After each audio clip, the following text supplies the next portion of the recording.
আসসালামু আলাইকুম বিসমিল্লাহির রহমানির রহিম। যে যেখান থেকে গিয়ে এই ভিডিওটা দেখতেছেন বেশি বেশি করে গিয়ে লাইক করে দেবেন, সাবস্ক্রাইব করে দেবেন, সবাইকে দেখার সুযোগ করে দিবেন। পিনাকি গিয়ে দাদাকে যে চিনে না এরকম কেন গিয়ে মানুষ গিয়ে নাই গিয়ে বাংলার গিয়ে মাটিতে গিয়ে রংপুরের গিয়ে পিনাকি গিয়ে দাদা গিয়ে এতটি বছর পিনাকি দাদা ছিলেন যুদ্ধ বাংলাদেশে আসতে পারে নাই। তিনি হচ্ছে একজন ভালো মনের মানুষ। পিনাকি দাদা বাংলাদেশে আসার পরে পিনাকি দাদা দাদা হাজারো মানুষের দল নেমে গেছে। তাকে নিয়ে একটি সম্মেলন করা হচ্ছে কোটি মানুষের দল এবং দেখুন পিনাকি দাদা কি বলতেছে।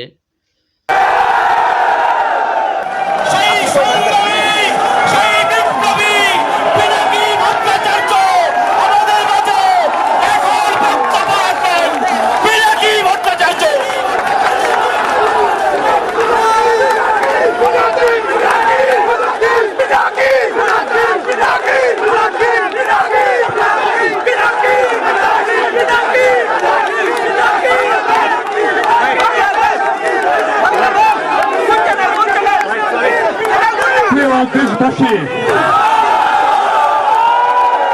সবাইকে বিপ্লবী সালাম। বিপ্লব দীর্ঘজীবী হয়েছে, আমরা বিপ্লবে সফল হয়েছি। বাংলাদেশ থেকে ফ্যাসিবাদকে উচ্ছেদ করেছে। প্রিয় দেশবাসী, গত 15 বছর ধরে লক্ষ লক্ষ মানুষ তীব্র নিপীড়ন নির্যাতন ভোগ করে এই ফ্যাসিস্ট দানবকে নিজের শক্তিতে বাংলাদেশ থেকে বিতাড়িত করেছে। বাংলাদেশের এই বিজয় সারা দুনিয়ার জন্য একটি উদাহরণ হয়ে থাকবে। 1971-এ একটি বিজয় এসেছিল, আমাদেরকে বলা হয় এই বিজয় আমরা পেয়েছিলাম ভারতের অনুগ্রহে। 2024-এর বিজয় কোন বিদেশি শক্তির অনুগ্রহে নয়।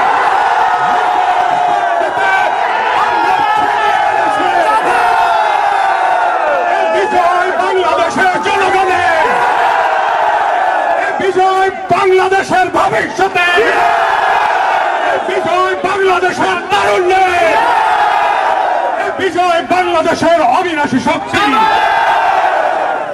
আজ এই বিজয়ের মুহূর্তে সবাইকে বলে দিতে চাই, পৃথিবীকে বলে দিতে চাই, এই লড়াইয়ে আমাদের পাশে কেউ দাঁড়ায় না,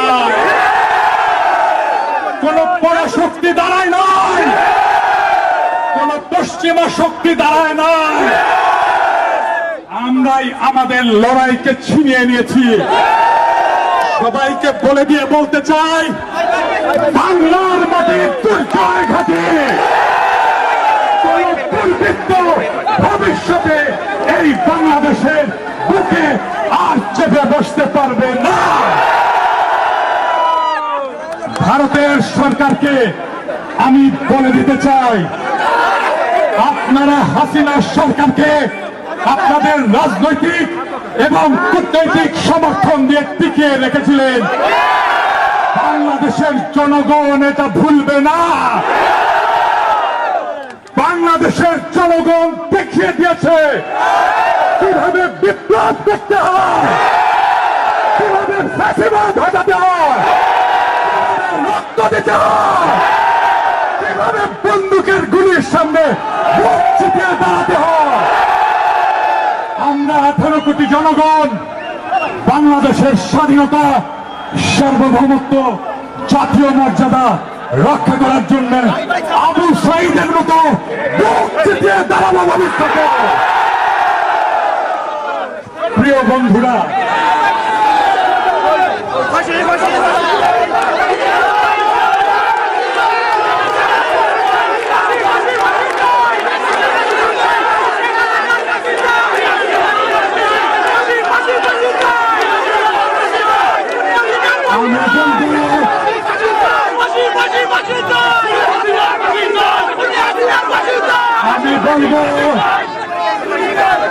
আমি বলবো আমরা বিজয়ের দ্বার প্রান্তে, আমাদের বিজয় এখনো সম্পন্ন হয় নাই। শহীদের রক্ত শুকায় না, শহীদের রক্তের বিরুদ্ধে কোন বেঈমানি বাংলাদেশ সহ্য করবে না। শেখ হাসিনা খুনিকে কোন রাষ্ট্র রাজনৈতিক আশ্রয় দিতে পারবে না। কথা ফাইনাল। যেই দেশ তাকে রাজনৈতিক আশ্রয় দেবে, বাংলাদেশের জনগণ তাকে শত্রু হিসেবে বিবেচনা করবে। ফ্যাসিস্টের কোন দেশ হয় না রাজনৈতিক আশ্রয় হয় না, তাকে বিচার করতে হবে। আমরা হাসিনার, তার মন্ত্রিসভার, তার পুলিশ প্রধানের, তার রেপ প্রধানের, তার বিজেপি প্রধানের বিচার করব বাংলাদেশের মাটিতে। আমাদের আত্মপরিচয়, আমাদের পরিচয়, আমাদের রাজনৈতিক পরিচয়, আমরা গর্বিত বাংলাদেশী। বাংলাদেশের আমরা গর্বিত সন্তান, আমরা বাংলাদেশের সৈনিক, আমরা বাংলাদেশের সন্তান। বাংলাদেশকে এইবার গড়ে তুলতে হবে, নতুন করে গড়ে তুলতে হবে। বাংলাদেশ সবার, হিন্দু, মুসলমান, বৌদ্ধ, খ্রিস্টান সকলের বাংলাদেশকে আমাদের তিল তিল ভালোবাসা দিয়ে, আমাদের তিল তিল আবেগ দিয়ে আমরা আবার নতুন করে গড়ে তুলব।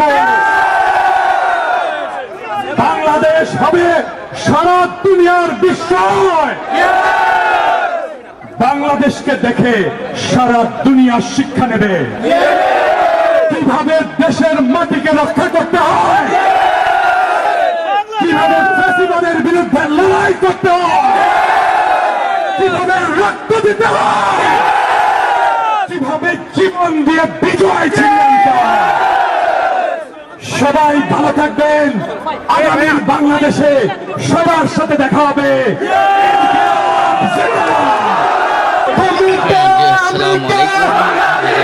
পান পেয়ে গিয়েগা কলিজার গিয়ে বায়ু বোনেরা, এরা গিয়ে আপনারা সবই দেখছেন, সবই শুনছেন। গিয়েগা পিনা কি কি গিয়েগা দাদা কি বলছে বাংলাদেশ নিয়ে, এবং গিয়েগা প্রধানমন্ত্রী শেখ হাসিনাকেও গিয়েগা নিয়ে, এবং গিয়েগা বাংলাদেশের গিয়ে শহীদদেরকে নিয়ে, এবং গিয়েগা বাংলাদেশের জনগণ গিয়েগা নিয়ে কি বললো গিয়েগা পিনা কি গিয়েগা দাদা দাদা গিয়েগা ভট্টাচার্য গিয়েগা, এবং গেগা পিনা কি গেগা দাদা হচ্ছে গেগা একজন গেগা সাংবাদিক এবং গেগা এই পিনাকি দাদা যা নিউজ গেগা করে রে একদম গেগা গুরুত্বপূর্ণ গেগা নিউজ কেন গেগা এই পিনাকি দাদার নিউজের মাধ্যমে মিথ্যা কিচ্ছু গেগা বানোয়াট গেগা এই পর্যন্ত তো গেগা আমরা পাই নাই এবং যেটা বলবে, যেটা সোশ্যাল মিডিয়ায় গেগা প্রচার করবে একদম গেগা গেগা হবু হুব